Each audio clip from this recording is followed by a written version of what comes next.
Right, the Mishnah and Daf Chav Gimel Amud Beis Hakaira. Sagt the Heilige Mishnah Hakaira b'Teira. When you read from the Teira, lo yifchais mishloisha psukim. So every aliyah should be no less than 3 psukim, as we learned about this in the Gemara before.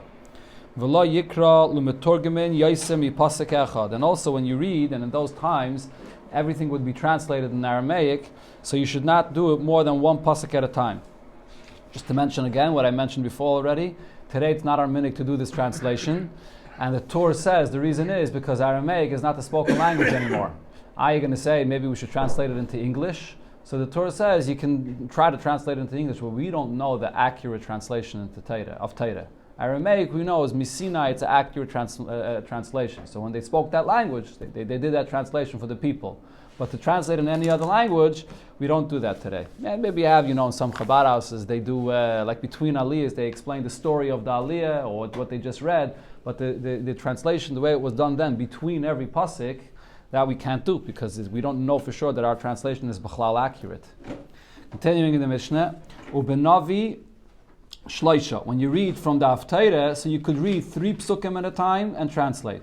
And the reason is, as Rashi explains, we had this point before in Rashi, that when it comes to Torah, where it's halachas, where it's mitzvahs, so we need it to be 100% clear. No one should get confused. When it comes to Navi, where it's just divrei nevuah, hisayirus, and that the Eibush just spoke to the Nevi'im, so even if you read 3 psukim at a time, and you might not get it 100% clearly, we're not concerned about that. Weiter sagt der Mishnah, hayu shloshton shalish parshiyas. Again, if you had 3 psukim that were 3 different parshiyas, the 3 psukim have nothing to do with one another. So then, kaira echad echad. You do have to read each pasuk one at a time. You don't have this very often in Nach. The Gemara is going to bring an example for this, where you have 3 psukim, one after the other, and each pasuk is like another nevuah. Another halacha zok the Mishnah, medalgim, benovi, you're allowed to skip psukim when you're reading from the Haftarah. You can skip from one place to another. But in Torah you can't skip around. Again, for the same reason, because people can get confused. So in Torah you have to make sure that people are understanding clearly what you're reading. When you're skipping around in a Navi, how far are you allowed to skip? As long as it would take to roll the scroll and the metorgemin that's translating what you just read, it does not have to. It's stopped, and people are not going to have to wait. This is in of covered that sibur. Right? When you roll, this is the reason why we usually take out, for example, 2 Sefer Teiros. It's all for the inyan of covered that tzibur. We don't want people should have to wait while you're rolling and skipping from one place to another. So therefore, you could only allow to skip sheyifsek hametorgemin that shouldn't be any gap in the time. So the Gemara hani gimel psukim keneged mi. The 3 psukim that we just said every aliyah has to be corresponding to what is this number? Amaravasi keneget Torah Nevi'im Miksuvim. This corresponds to Torah Nevi'im Miksuvim. It's interesting. If you remember, before in the Gemara we had another reason. Before it said it's keneget the 3 psukim of Yerecha, 3 words of Yerecha Hashem Shmerecha, or it's keneget Kain Uleviim Yisraelim. But also mentioned. I don't know if it mentioned before Torah Nevi'im Miksuvim, did it? I don't think so. I'd say before. Over there was the 3 aliyahs. Over there it's the 3. Oh, you're right. Over there it's the 3 aliyahs. Yeah, it's a different inyan. Over there it's explaining the 3 aliyahs. Here it's explaining the 3 psukim, which is the minimum of every aliyah. Okay, it's interesting how the Gemara. It's both the number 3, but the Gemara gives different reasons for it. It's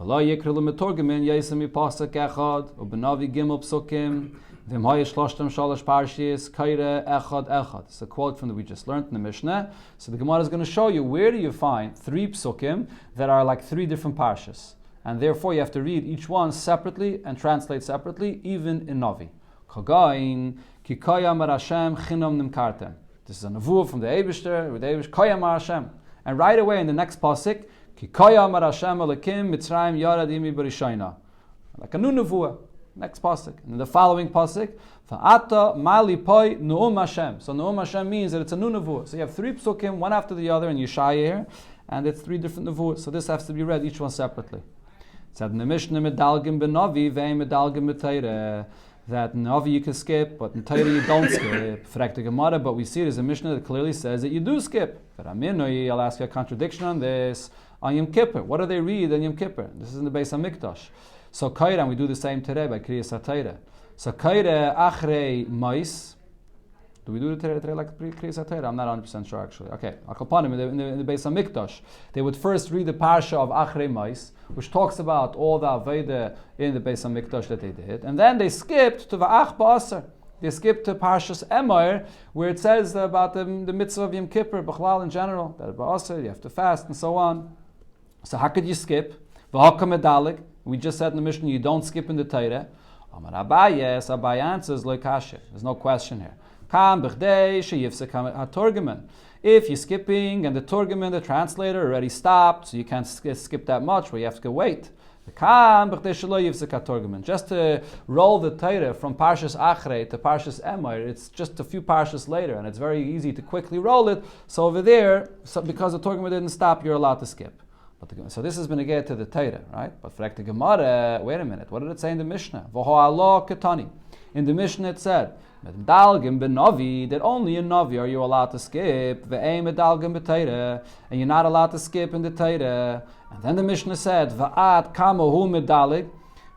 Navi, when it said that you could skip, how much could you skip? Only as much that the Torgeman shouldn't stop translating. So what do you see? Miklal, from the Mishnah you understand, the B'Torah, klal klaloi, that in Torah you're not allowed to skip at all, even in Navi. You're only allowed to skip as long as the Torgeman didn't stop translating. So how are you making a distinction regarding Torah that you could skip in Torah as long as the Torgeman didn't stop? That's for Navi, not for Torah. So Abaye adds another point, another answer here. Like Kasher, there's no question. Kan be'inyan echad. The Mishnah there by Yom Kippur that says that you can skip is because you're skipping from one parsha to another, but it's all in the same subject. So people won't get so confused. They're still talking about Yom Kippur. Kan b'shtein yanis. Our Mishnah was talking about two different inyanim, skipping from one inyan to another. So in Torah, even if the Torgeman did not interrupt his words, you can't skip from one inyan to another because that will still confuse people. So in other words, the point that comes out from this is that in Torah, if you want to be allowed to skip, there's two conditions for it. Number one, the Torgeman shouldn't have stopped translating yet, so people shouldn't have to wait. And number two, it has to be in the same inyan, so people shouldn't get confused from another inyan. When it comes to Navi, you could skip even to a different inyan, as long as the Torgeman didn't stop translating. The Gemara brings now a braise, Vahatanya. Usually Vahatanya is a question, but here it's actually a raya. So we have another braise that says this point. Medalgim b'Torah b'inyan echad. That in Torah you could skip to another place as long as it's in the same minyan. U'b'Navi b'shnei inyanim. In the Navi you could skip even if it's to a different nevuah, a different subject. And kan v'kan, by both of them, there's another condition, b'chdei shelo yifsek haTorgeman. You only could skip if the Torgeman didn't stop translating because of the kavod of the tzibur. Tanya idach. Now we learned another halacha regarding skipping in a different braise. Some take out the word idach. This is okay. So Tanya, we learned in the braise that says ein medalgin min navi lenavi. Even in navi, that you're allowed to skip from one inyan to another, but it's only in the same navi. You can't skip from Yeshaya, Yirmiyah, Yecheskel. You can't skip to a different nevuah.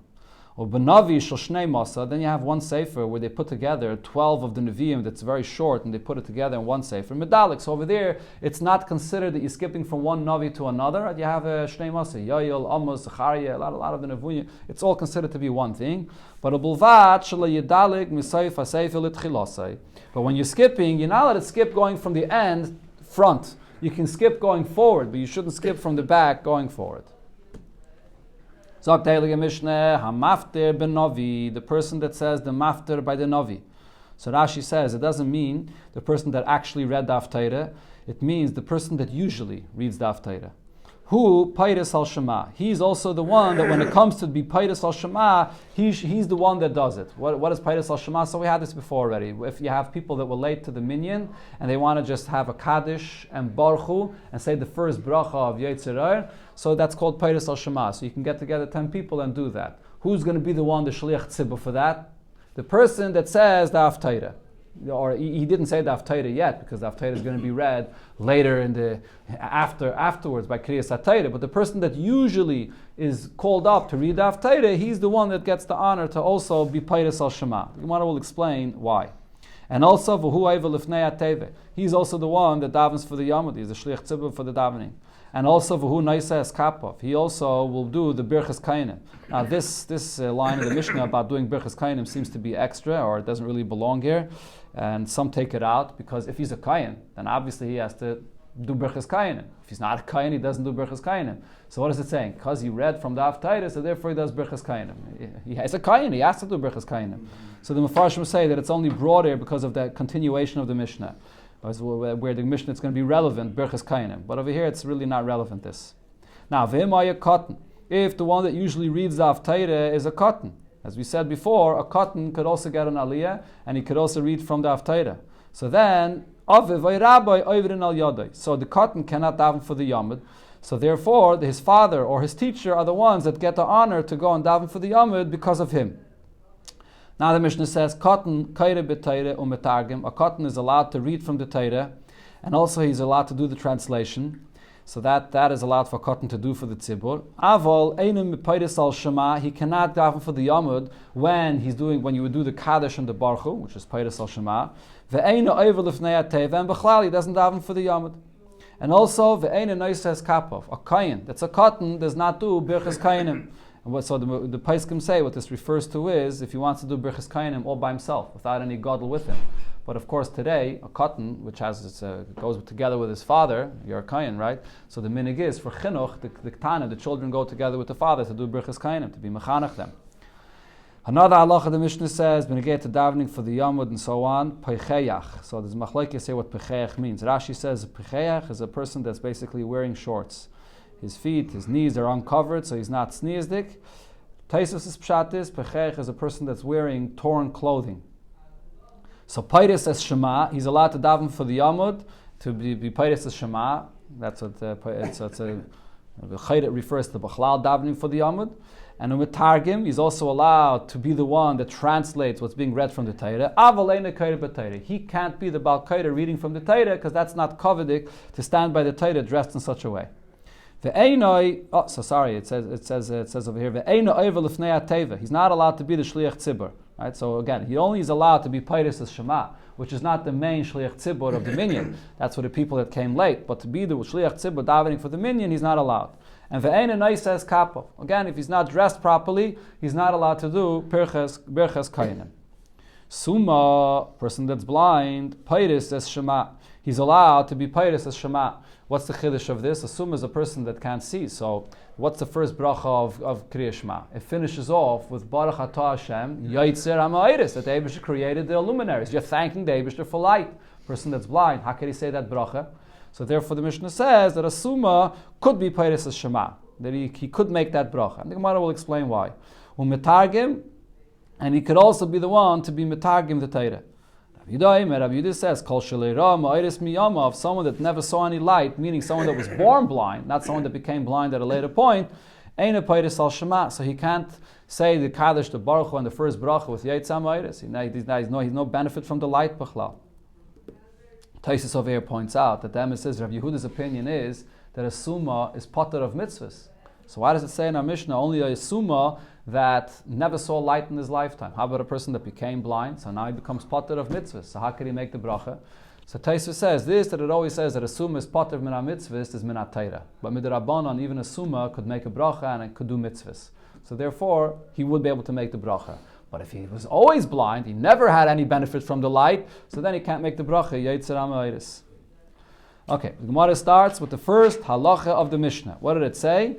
That the one that usually says the mafter, so he's the one that's Peiris al Shema, he's the one that gets to daven for the Yamud. What's the reason for this? My time, what's the reason? Rav Papa says the reason is Mishom Kovid. This is to give him honor. So Rashi says what this means is the one that reads the Haftarah is not considered to be an honor. The one that reads the Haftarah, that's considered to be like a position, a job that you do, that you are the one that reads the Haftarah for the tzibur, but it's not a kovid. So therefore, the person that got this job to read from the Haftarah, so we sort of reward him for it by giving him the honor to daven for the Yom, or to be Peiris al Shema. Today people view it the other way around. To get mafter, say the Haftarah is a big honor. To daven for the Yamud, yeah, in the Welt, Mafter and Musaf goes together. The one that daven Mafter is the one that davens Musaf for the Yamud. Maybe it's based on this Mishnah here, because the Mishnah says the one that got Mafter, you mechabed him to daven for the Yamud. It's actually a covet to be the Shliach Tzibur. You're the representative of the whole Tzibur to daven. So that's the point here, the Mishnah, Mishum Kovet. Rabbi Bashimi Yama, Rabbi Bashimi said a different reason. Mishum the Asil in Suye. because if you're not going to give him to daven for the Yamud, it's actually even worse. They're going to come to fight. It's not only that he deserves this honor, he's going to say, look, you put me for this position to work hard for you, to say the Haftarah, and you don't give me the honor to daven for the Yamud. They're going to come to fight. So the Gemara explains, my benayu, what's the difference between these two reasons? The difference would be as follows. The Ovid Bechinam, if the people that daven for the Yamud don't get paid for davening before the Yamud. So if they don't get paid, there's still an honor involved in it. There's an honor to daven for the Yamud to represent the whole tzibur, but it's not going to lead to fights. When could it lead to fights? If the person that davens for the Yamud is a paid position, so then the person is going to come and fight and say, I should get the opportunity to daven for the Yamud, at least get paid a little bit. I work so hard, I say the Haftarah all the time. Sagt the Gemara, what did it say in the Mishnah? Tnan, and Mishnah said, V'moye katan of katan, if the one that used to say the Haftarah is a child, so then so then who's the one that gets the honor to daven for the Yamud? His father or his teacher? If you're going to say that the reason is because people are going to come to fight, the cotton, do we expect a child to make such a fuss and to fight about the fact that he's not getting to daven for the Yamud and he's not getting paid for this? The child is not going to make a fuss out of this. So why are we saying that because he's saying the Haftarah, so therefore his father or his teacher should daven for the Yamud? So the Gemara says, okay, so what's the reason? Mishum kovid. So the reason is because we have to give the one that's saying the Haftarah his proper honor that he should daven for the Yamud. So the Gemara says that also shouldn't apply to a child. Cotton bar kovidu is a child of such a nature that he demands his honor. Right? Older people, they get offended by the fact that you gave me this job and then you didn't give me the right honor, but that's not by a child. Ella, what's the answer? The child won't get offended, but his father or his teacher will say that I deserve the honor because my son or my student is the one that davened for the Yamud. Why don't you ever honor me to daven? Again, my son said the Haftarah, so why don't you honor me to daven for the Yamud? So the whole kavod is taka for the father that says that he deserves it. So too, we can say regarding the fact that could be fights over here, that the father or this teacher will say, this is my son, this is the one that I taught, and he's saying the Haftarah for you. Why don't you ever give me the position to daven for the Yamud, and I should get paid for this? Going to the next part of the Mishnah, it said, that a person that's not fully dressed, is wearing shorts, so he could say he could be Peiris al Shema. But he can't daven for the Yamud, he can't read from the Sefer Torah. The question was asked, Ula Barav asked from Abaye, Koton Peicheyach, a child that's not properly dressed, is he allowed to read from the Torah or not? So Rashi explains what the basis of the Gemara's question is. Should we say that the reason why a person that's not fully dressed can't read from the Torah is because of a pasuk? It says that you shouldn't be exposed in any way when you come to say words of Torah. And therefore, if that was the reason, so that Isser is only shaykh by a gadol. By a cotton, this Isser of Leira b'cha ervas davar doesn't apply, doesn't have this Isser b'chlal. So therefore, a cotton could daven for the Amud even if he's not fully dressed. Or maybe the reason is not because of the pasuk of Leira b'cha ervas davar. The reason is just cover that tzibur. You're coming to stand up in front of everybody to daven for the Amud, to read from the Sefer Torah. You should dress, fully dressed, like a mensch. It's a matter of cover that tzibur. So he answered him in the following way. Amalei, Abaye said, Adam. Why don't you ask the same question about a child that's not dressed at all? Are you going to have a question about that? Could he daven for the Yamud? Could he come and read from the Sefer Torah? So, my time Allah, so a child that's not dressed at all, what's the reason why he can't? Bishum kavod sibur. The reason is because of kavod sibur. Even if you're going to say that the pasuk of Leira b'cha ervas davar does not apply to a child, but nevertheless it's not honorable for the tzibur to come and stand up in front of the tzibur this way. Hachanami mishum kavod sibur. Regarding this peicheyach that's not properly dressed, the reason he shouldn't come to the Yamud in this way is not only because of the pasuk of Leira b'cha ervas davar, but the issue is also the fact that it's not kavod sibur. And that applies even to a child as well. The Mishnah said, Summa Peiris al Shema v'chulu, that a Summa could say the bracha of Yetzer HaMa'iris, and then Rabbi Yehuda said that he can't, because he never saw light, so he's not benefiting from it, so he can't make the bracha. Tanya, so we learned in the Braisa that explains this machlokes. Amrulay Rabbi Yehuda, they said to Rabbi Yehuda, Harbet Sofu Lidresh B'Merkava, many looked and were able to darshan regarding Ma'aseh Merkava, regarding the Eibishter L'mayla, the Ma'aseh Merkava, and they never saw the Ma'aseh Merkava in their entire lifetime, but they speak about Ma'aseh Merkava because Beruch Niyas, they know what this is. So you see that you could make a bracha about something Even if you never saw it in your lifetime, never saw light, but he could still thank the Eibusher for Yetzah HaMa'aris. But Rabbi Yehuda responds to this and says it's not the same thing. Hasam ba'avnesa de liba talya milsa. Over there, Ma'aseh Merkava, the division is not what it's about. It's about the understanding of the heart, even if you don't actually see it. But if you have the sense and you have the sensitivity to understand what Ma'aseh Merkava is about, so you can darshan about it. But over here, Vaha kamachavim v'yada, and he can concentrate on this matter, and he knows it, so he can darshan it. Hacha mishum hanahu. The bracha of Yetzah HaMa'aris is thanking the Eibusher for the actual benefit you have from the light. And v'holes le'ana, person that's blind from birth never had ana from light, so how can he make this bracha? The Rabbanan respond to this, is le'hana. Even a person that never saw light in his lifetime does have benefit from the existence of light. Like Rabbi Yosi explained and related the following. Yatan Yom Rabbi Yosi, Kol Yomai Hayisim Mitztar Al Mikra Zeh. My entire life, I had difficulty understanding the following pasuk. It says in the Teichecha, V'hayisa Memashish Batzarayim, and you'll be feeling around in the afternoon when there's usually a lot of light, and it'll be dark for you. Kashe Yemashish Ha'iver Ba'afela. Like a person that's blind feels around because you can't see when it's dark. So the question is, how do we explain this? For a person that's blind, so he has to feel around when it's dark. For a person that's blind, what difference does it make if it's dark or it's light outside? Why does the pasuk say dark? Till this incident came to me. I was once walking in the dark of the night, and it was dark. And I saw this person that was blind, and he's walking on the way, and he's holding a torch in his hand. So I said to him, B'ni, my son, why do you have this torch in your hand?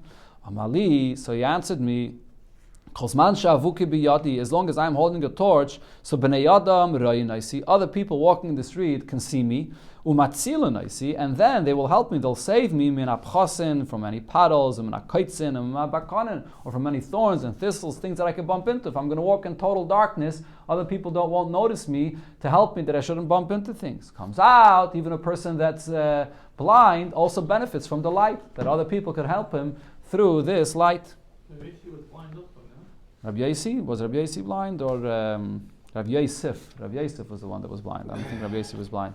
This reminds me of the famous vart that it says about Rashi, that Rashi was wondering what the ephod means, and the Eibusher brought him the story where he was able to see this princess or this woman that was riding on a, and she was wearing something, and Rashi said, "Oh, this is the ephod." Al-Derech over here, he had this question his whole life. He wanted to know the pshat in the pasuk. If you really want to know the pshat in something, the Eibusher will bring you the opportunity to show you, to demonstrate you, to see what the true pshat of the pasuk is. Sagt Heilige Mishneh, Kayin sheyesh biyadav mumin. A kayin that has a mum, he has a blemish in his body.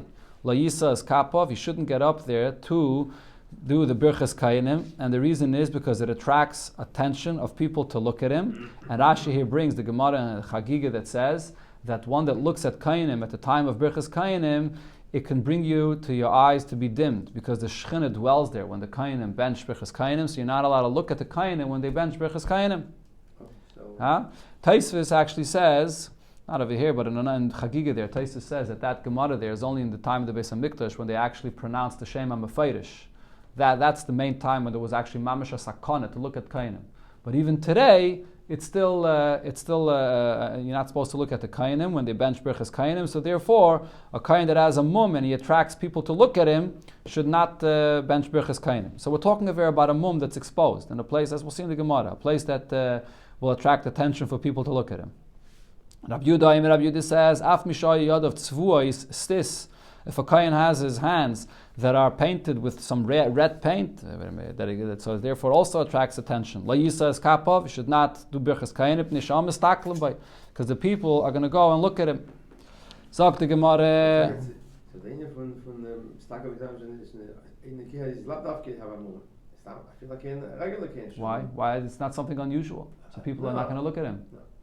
No, you don't gucken alles because of that. Yes. You're right, always. You're never allowed to look. Yeah. But because this kain has a mum, so he's going to attract more attention to him, so we don't allow him to go up there. Tana, so we learned in Abraise, mumin sha'amru, what kind of mumin are we talking about? They're the ones that are exposed. B'panov, yadav, v'raglov. If it's in his hands, in his feet, his face, his hands or his feet, so those are exposed, so therefore you're not allowed to go up. But if it's in an area that people don't see anyway, so there's no difference. Amar Rabbi Shua ben Levi. Rabbi Shua ben Levi said, Boy ha-kaniyos. Layisa as kapov. A person that's boy ha-kaniyos, what does this mean? Just a second, I forgot the taich of this over here. You have the taich over there? What? Spotted. Oh, you have spotted, right. White spots. That's the lashon of boyak when you have by the mitzayra. You have these white spots on his hand. You should not do the birchas kainim. Tanyanam Hachi, it says this in the Braisa, Yadav Bayakaniyais, Layisa kapov. And the Braisa adds another thing, Akumais, his hands are disformed, it's like bent out of shape, it's bent towards the back. Akushais, it's bent in another direction, it's bent towards the side. Layisa kapov. So if his fingers, his hands are not in the right regular hands, so you should also not do birchas kainim. And befrat, by birchas kainim, the kainim lift up their hands. That's why it's called nesias kapayim. And they learn that so. Because they lift up their hands and fingers, so therefore they should not do birchas kainim. Tanya, where am I? Okay, Maravasi. Before I go to Maravasi, the Ran says that the taich of akushes means that a kain that has hands, that he can't spread them apart. Because he can't spread them apart, so he also shouldn't do birchas kainim. So there's a very interesting long letter from the Rebbe about this Gemara here. You can look it up. It's in Chelik Chav Gimel, in Lekut Sichos, page 350. Where there's someone that wrote to the Rebbe that according to this Ran, a kohen that can't split his hands, so you can't do birchas kainim. The reason is because you're supposed to be able to split your hands when you do birchas kainim. Therefore, it says a kohen that can't do this should not do birchas kainim. But in Shulchan Aruch, this pshat is not brought. This pshat of the Ran is not brought in Shulchan Aruch. The Alter Rebbe doesn't bring it either. So he has a whole discussion with the Rebbe whether you can do birchas kainim or not. A very interesting letter from the Rebbe over there about this. But Poyal, the Rebbe says even a kohen that can't split his hands could also do birchas kainim. And then Bechlal, there's another point that Bizman Azeh, the minig is that the birchas kainim of the kainim is under a talis. So just like I said before, b'nigeya to the birchas kainim, that if the mum that you have is not exposed, that it's not an issue, it doesn't attract attention. So today that the kainim cover themselves anyways with a talis, so it's not an issue either. The reason should be because it's a mum, not people are looking. No, a Baal Mum is allowed to do birchas kainim. A Baal Mum is not allowed to do Avodah in the Beis HaMikdash, but he's allowed to do birchas kainim. But the Rabbanan, they made this gzeira because it attracts attention. Talk to Gemara, Amar Avasi, Chayfani, Vaishani, Layisa es kapov. Also Chayfani and Vaishani should not do birchas kainim. What's Chayfani and Vaishani? These are people that come from a place that they don't speak clearly. They can't pronounce the words clearly. Tanya Namiyachi, we learned this in a Braise. Ein meiriden lefnei ateva, loy anshe beis shan, v'loy anshe beis chayfa, v'loy anshe tivainin, from different places. Why? Because they exchange aleph for an ayin or an ayin for an aleph. Rashi says the issue is when you read Yoir Hashem Panav, Yoir means that the Eibusher should illuminate. But if you read Yoir Hashem Panav could also be an expression of anger. And when you say Yoir with an ayin, you could be saying that it should arouse the Eibusher's anger. So it can have a whole different pshat. It can be the opposite of a bracha. So therefore you can't do birchas kainim. That's Rashi's pshat. The Rambam says it has nothing to do with the fact that it's going to be a lashon of klala. It just has to do with the fact that he can't pronounce the words properly, so he can't do birchas kainim. The truth is, though, today, the difference between an ayin and an aleph, we don't really pronounce them so differently. If you listen to the way the Yemenites pronounce it, they very, very much emphasize the difference between an ayin and an aleph. But we don't have really that difference at all. So the Gemara, Rab Chiel, Rab Shimon bar Rebbe. Rab Chiel said to Rab Shimon, the son of Rebbe, Ilmale ata Levi, if you would be a Levi, and the Levim have to sing in the Beis HaMikdash, pasalatam min aduchen, you would be puzzled of going up to the platform to sing. Mishum da avi kalech, you have a very thick voice, and therefore you can't sing. So Asa Amalei La'avua, he came and reported to his father what Rab Chiel told him. Amalei zilei malei, go tell him, keshata megia etzl v'chikisi la'Hashem. When you come to this pasuk where it says v'chikisi la'Hashem, which means I hope to the Eibusher, and you read it with a ches, lenimtzis mecharef and megadef, are you not going to come and be cursing the Eibusher? Because Rab Chiel could not pronounce a ches. Instead of the ches, he would say a hey. Right? Like many people today that are not accustomed to the ches, so they pronounce a hey. So he would say v'hikisi. V'hikisi means to hit. So therefore, he says, you're mocking me that I have a thick voice. So he's saying, well, what's about you? You can't even pronounce a ches.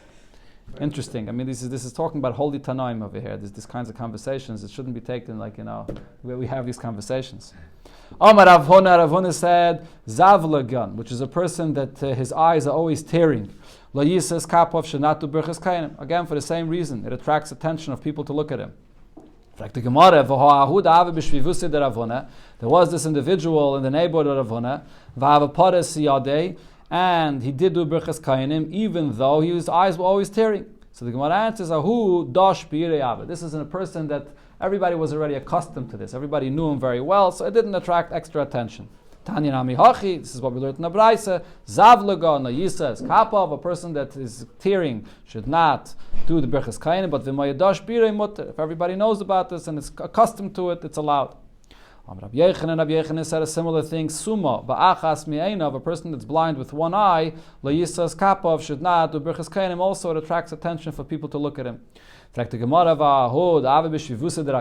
was a person living in the neighborhood of Rabbi Yechanan, the Ava Paris Yadeh, and he did do Birchas Kainim even with this. After the Gemara, that's something that people knew already about, so it didn't attract attention.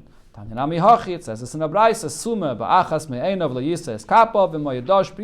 if everyone sees this and knows this, then it's allowed. The last thing, what it said in the Mishnah, that Rabbi Yehuda Omer, if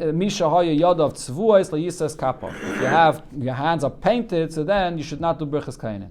Tana, we learned in the Braisa, if many people or most people of the city, this is their work, so they have their people that are dirty with paint that they deal with in their work, so then it's not something that's unusual, so then mutter. You can go and do the Birchas Kainim. Okay, let's learn one more piece here, the Gemara, the Mishnah and the Gemara. Person says, I'm not going to daven for the Yamud if I'm wearing colored clothing. So then even if he's wearing white clothing, he also shouldn't go to daven for the Yamud. The Gemara will explain why. Besandal eini oiver. He says, I'm not going to go daven for the Yamud when I wear shoes. Av yachav lo yaver. So even if he's not wearing shoes, he also shouldn't go daven for the Yamud. So the Mishnah, Aiset filosai agula, a person that makes his tefillin round, so then sakana. Wearing tefillin on your head that's in a round shape could be a sakana. Rashi says the sakana is that it could be pressed into your head. If you have a wound in that area, so then it could go into your head and it can make a puncture even. It's much dangerous. The Rabbeinu Hananel adds to this, when you do nefilas hapayim and you fall on your head, so then it could press down. If you're falling on the floor on your head, it could press down into your head. It's mamish a sakana. Ve'ein ba mitzvah, there's no mitzvah to this. So there's a very interesting pshat from the Mizritcha Magid on this thing of Oiset Filosei Agula. The Mizritcha Magid teaches that it actually refers to davening, not to tefillin. And he says a person that his davening is round. What does round mean? Just like when you have something that's round, so it goes up and then it comes down, this changes. It's not always the same. Person that is davening is not consistent. There's different matzavim in his davening. There's up, there's down. So then, sakana. What's the sakana? The sakana is that when he's going to come away from his davening and he goes into the velt and he goes lower, so then the koyach of the davening is not going to have a koyach to last then. If a person's davening isn't strong, lo shanisi, shivisi Hashem lenegdi samid, so then that shivisi Hashem lenegdi samid will continue even after he goes down into the world. He teaches it specifically according to Rabbeinu Hananel. Rabbeinu Hananel says, nefilas hapayim, when you go down into a place where you're saying tachnun, in a place where there's avedis, so over there, if your davening is round, you don't have the shivisi Hashem lenegdi samid, so then the davening won't have the proper effect. Mishnah continues, b'negei to tefillin, that nasnal mitzcha, you put the tefillin on your forehead instead of in the place on the head where it's supposed to be further up. Oyal pas yada, you put the tefillin on the palm of your hand instead of on your arm. This is what the Apikursim do. They didn't follow the interpretation of the Rabbanon regarding what it means, the tafis beinei necha and the kshatim lo yisla yadecha. Tzipan zav, a person wants to have beautiful tefillin and he goes and he covers it with gold. Or nasna al beis onkili shalei, doesn't put the tefillin directly on his arm, but he puts it on his sleeve. This is the derech of those people that walk on the outside on their own and they don't follow the instructions of the Chachamim to know how tefillin has to be put on. So, to Gemara, my time, what's the reason why a person that says that I'm only going to daven with white clothing, I'm only going to daven with shoes, why can't he go to the oven? We're afraid that maybe there is minus, there's avodah zarah or apikorsis that's in him, because this was the minig of the Ovdei avodah zarah, Rashi says, or the original nusach of this Rashi this was the minig of the Noitzrim, Talmidei Yeshua Noitzri, the original nusach of this Rashi, the Christians, this was their minig, they had certain clothing, so therefore, a person that says this, we're afraid that maybe he's part of those people. If you have round tefillin, it's a sakana and it's not a mitzvah. What it says here in our Mishnah is the same, and it's a raya to what it says in the Braisa regarding the fact that tefillin have to be exactly square. It says tefillin murubayis halacha l'Moshe misinai. The fact that you have to have square tefillin is halacha l'Moshe misinai. And because of this, Rava says, betifran, when you're tying it together, the tefillin, you have to tie it together in such a way that it should remain square. Don't tie it too tight together in a way that it should lose its squareness. And also ba'alaksainon. When you have the alaksain, so when you have a square, you have, let's say Rashi here says, you have the length and the width is an amma, so then the alaksain will be a amma and another 2/5. So you have to make sure that it's exactly square, a amma by a amma, and it should have that size of the alaksain of a amma and 2/5. So be exactly square. So that's what our Mishnah is saying it. Our Mishnah is saying, don't make the tefillin round. It should be square. Rav Papa says, no, our Mishnah is not a raya to what it says in the Braisa, because Masnisim, what our Mishnah was speaking about, is the avidikiyam guza, a person that made his tefillin so round like a walnut or like an egg, Rashi says. So it's just saying not to make it completely round. But you don't have a raya from the Mishnah to what it says in the Braisa, that is halacha l'Moshe misinai, that it has to be exactly square. That's another halacha that the Braisa says. It's not what our Mishnah is speaking about.